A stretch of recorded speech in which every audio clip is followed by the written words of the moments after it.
благодарам најнапред за големото присуство. Тоа само ми потврдува дека сме на добар пат во организирање на едно договорно земјоделско производство. Со оваа трибина во Могила ја почнуваме кампањата за договорно производство на сончоглед. Прво сакам да ви кажам зошто договорно, што подразбира тоа. Прво, земјоделецот ќе знае пред да сади или сее на кого ќе го продаде родот. За откупувачот тоа значи сигурна суровина. За владата и за Министерството за земјоделство тоа значи дека нема да има проблеми со пласманот на земјоделските производи. Тоа што сега сакаме да го направиме е една медијаторска улога од страна на државата, на владата во посредување на овие договори или развој на договорно производство. Започнуваме со сончогледот, бидејќи тука имаме чиста ситуација. Идејата е заедничка со директорот на фабриката Благој Ѓорев од Велес, која што фабрика има капацитет за преработка на 40.000 тони сончоглед, а од домашно производство откупува само последнава година беше 2.000 тони. Тоа значи дека овде имаме одлична можност за да се произведе поголеми количества на домашно произведен сончоглед. Јас сум видел и порано во Битола, меѓутоа оваков голем број не сме имале средба со земјоделците, некои може ме познаваат, некои не.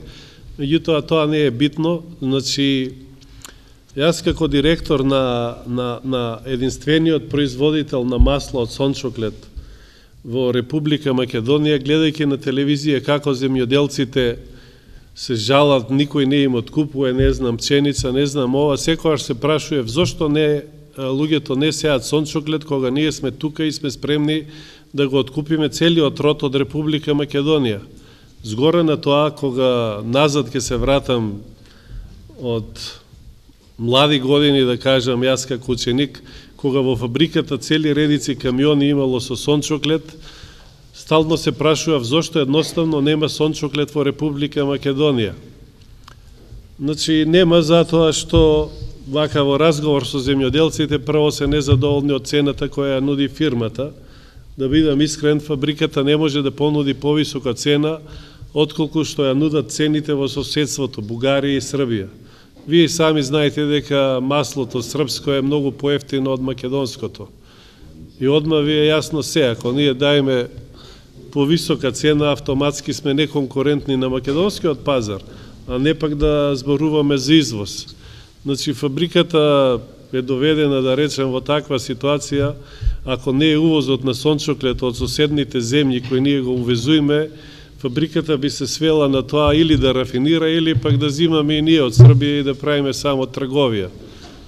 Јас многу пати сум разговарал и со земјоделците, свесен сум и сам сум работел земјоделие, дека приносите на сончоглед, посебно во Република Македонија, се доста пониски и затоа сум се прашувал зошто е така. Дали, не знам, науката не е вклучена, дали парцеливе пак се мали, дали немаме опрема, тоа повеќе го знаете вие сами отколку јас. Меѓутоа, мојата идеја која повеќе пати ја кажував и ја пласирав, јас лично мислам дека малце требаше да се подкачат и субвенциите за сончоглед, затоа што приносите во однос на пченица и сончоглед се 2:1. Ако имаме, не знам, 4 тона пченица, би требало 2 тона да имаме сончоглед. Така и на берзите и цената обично е 2:1 на сончоглед и на пченица. И затоа дојдов до таа идеја и повеќе пати барав пат, начин како да дојдам, да објаснам на некој министер од земјоделие. Значи, сега ова идеја која промовиравме е за прв пат најдена плодна почва, владата на Република Македонија, ние како откупувачи и вие земјоделците. Ако можеме сето ова да го координираме, да направиме и вие нормално да си кажете што ова све мачи, цени, неплаќање и така натаму, затоа и јас лично дојдов да си кажете и јас да ги слушнам проблемите, бидејќи ние сме спремни да го откупиме целиот сончоглед и нормално да ви го платиме. Меѓутоа, цена одма кажувам дека не можеме да дадиме повисоко отколку што е во околните земји или на берзата колку што е.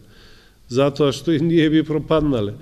Затоа и барав или идејата беше да видиме и со владата да разговараме дали има некаква можност да направиме нешто заеднички, дали да се малце да и подкачиме субвенциите или исто така да се вклучи и науката, професори, не знам, стручњаци, да можеме да ги зголемиме приносите во Република Македонија. Сакам да ве подсетам овде, особено за овој регион е познато какво искуство имаме со шеќерната репка. Од некогаш 6000 хектари, сега нема ни 1 хектар, нема ни 1 декар, само заради тоа што немаме преработувачки капацитет.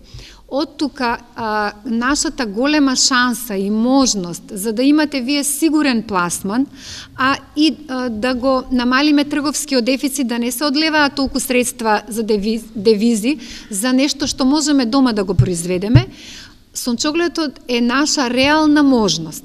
Она што како влада ќе се обидеме да го направиме, секако да ги зголемиме субвенциите. И тоа ќе биде наша работа во овој период до пред сеидба. Јас верувам дека во тој дел владата ќе излезе во пресред, затоа што вака и субвенциите ќе имаат развојна компонента. Исто така, примерот со сончогледот, доколку ни успее оваа кампања, тоа значи дека ќе можеме вака да разговараме и за други земјоделски култури и на тој начин субвенциите да ги насочуваме кон производства кои што ќе имаат решен пласман. Темата е мощна и интересна, нели? Повторно да се обидеме да го реактивираме сончогледот, како што кажа директорот Горан Лазов, бидејќи јас сум од Велес исто како и он, го ги памтам тие времиња кога камиони чекаа ред за внес на сончоглед и се чудиме каде исчезна тие времиња, што е причината. Причината веројатно е отварањето на Македонија кон светскиот пазар и воопшто целата глобализација во светот што владее. Значи, еве, присутни сте не само за земјоделски производи, за било што производи од цел свет се достапни и кај нас и за релативно брзо време стасуваат. Значи, ние на таа глобализација не можеме да реагираме многу со разни заштитни механизми, како царини, како слични работи. Значи, ние треба да се фокусираме во делот на производството, односно агротехниката и како втора фаза субвенциите, кои што очигледно се недоволни за развој на производството на сончоглед. Бидејќи свесни сме, цените на горивата се високи.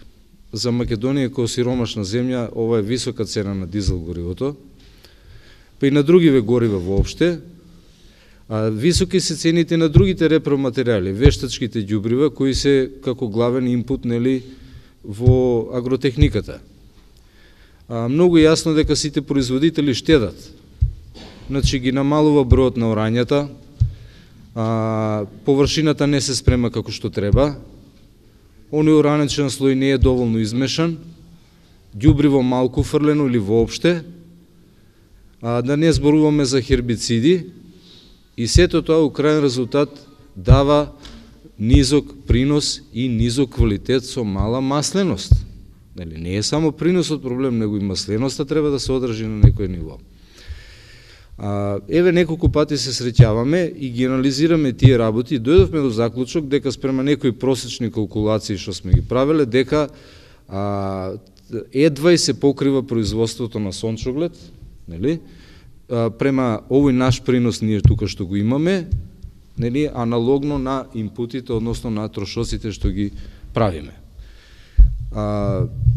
Дадовме некои забелешки таму, може после ќе ги продискутираме сите околу тоа да се зголеми субвенцијата и сончогледот да се издвои, да речеме, од онаа група на поледелски култури, бидејќи во уредбата за финансирање он е групиран заедно со другиве култури во тие точки, да му се даде некој малку поголемо значење и она скалестото таму што е субвенцијата по површина да се измени.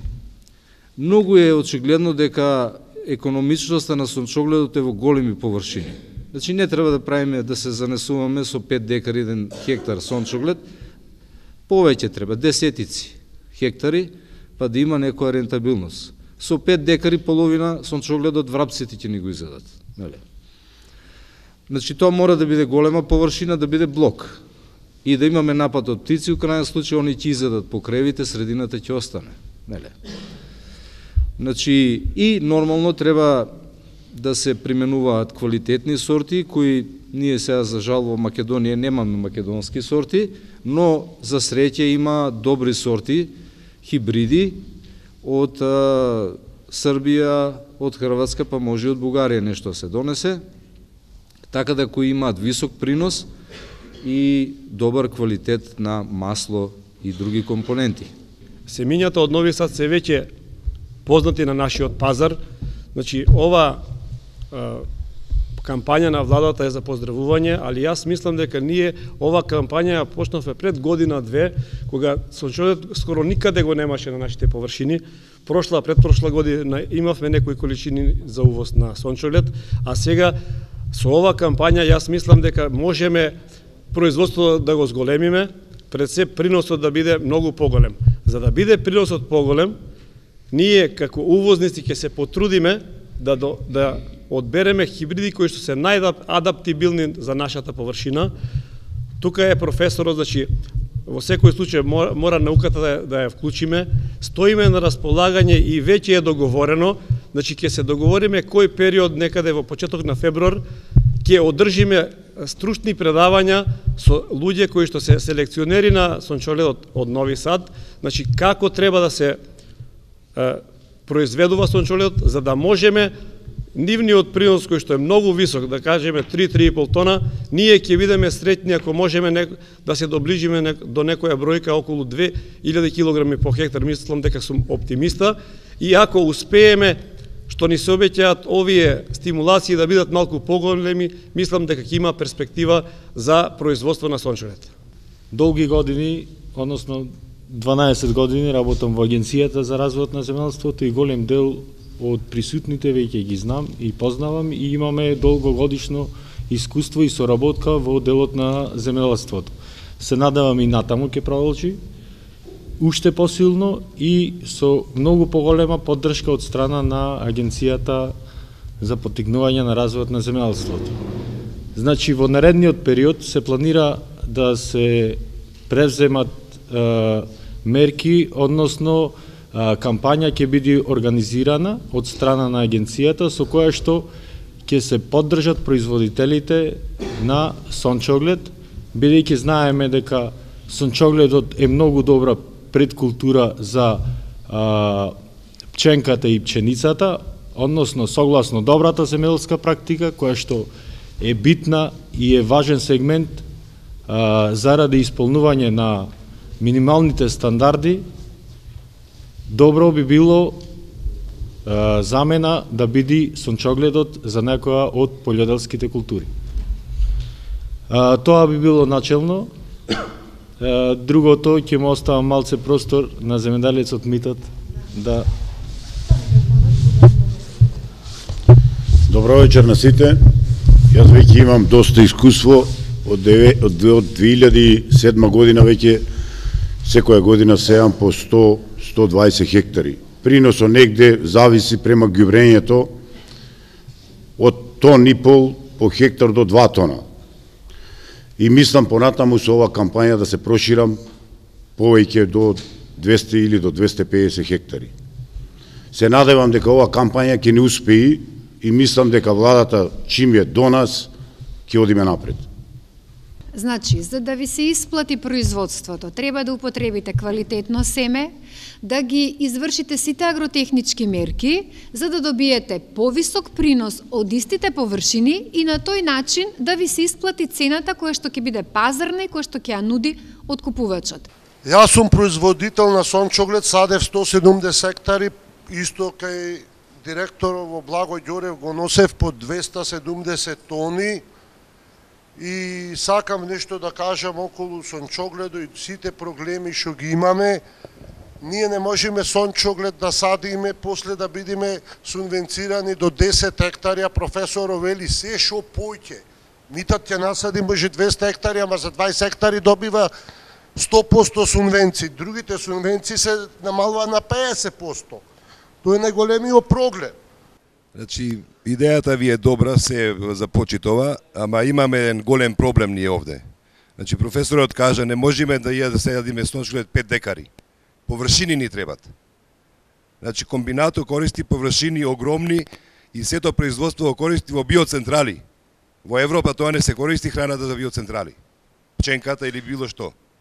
Таму се користи, значи, тие користат нешто што дајте ние земјата, ние да работиме да сееме сончоглед. Кај да сееме ние сончоглед? Ова идеја е моја идеја и со години се трудам нешто да направиме во нашата држава. Јас кажав и на почеток дека ќе има и фабриката, меѓутоа интересот е да имаат и земјоделците. Јас исто на ленчето, најде мојата идеја плодна почва, да речем, до сега никој ни мене не ме слушал. Знае и Владе Јунта, сум видел Битола, сум мислел да правиме здружение некое, па заедно да настапуеме, па да бараме од владата ова, она. Сега ова е почеток. Јас исто на ленчето сум ми кажал дека проблем во Битолско е краварството. Затоа што јас пласирам и ќоспе, знаете и вие добро. За да сеат репица земјоделците треба да имам пласман на ќоспе, а ке кравите, нели, ради, не знам, млечност и така натаму, дај да пробаме со ова, дали ќе успее овој проект, па да одиме на тоа што го барате. Јас не сум од владата, мислам, се извинувам. Меѓутоа, ова е општо за сите да разговараме.